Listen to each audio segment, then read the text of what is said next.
আসসালামু আলাইকুম। আমরা আজকে আপনাদেরকে একটা রড ওজন করে আপনাদেরকে দেখাবো। আর আমাদের সামনে যে রডটি আপনারা দেখতে পাচ্ছেন, এই রডটি হচ্ছে 16 mm। আমাদের যে 16 mm BSRM, এই রডটি 39 ফিট 6 ইঞ্চি আছে। আর আপনাদেরকে কিন্তু সেই রডটা আমরা ওজন করে দেখাবো।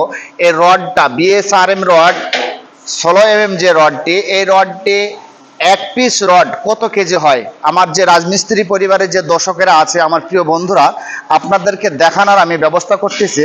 এই যে দেখেন, 18 কেজি 900 গ্রাম, 18 কেজি 900 গ্রাম আমাদের কিন্তু স্কেলের অ্যাকুরেটটা কিন্তু আপনারা মাপ দিয়েছি।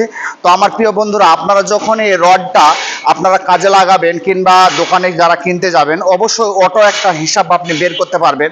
আপনার বাসা বাড়িতে কয় পিস রড লাগবে, কত টন লাগবে, কত কেজি হবে, আপনারা কিন্তু এটা বের করতে পারবেন। তো আশা করি সকলে ভালো থাকবেন, সুস্থ থাকবেন। সবাইকে জানাই আল্লাহ হাফেজ। আর আমাদের এই ভিডিওটি শেয়ার দিয়ে আরও 10 জনকে জানিয়ে দেওয়ার ব্যবস্থা করুন।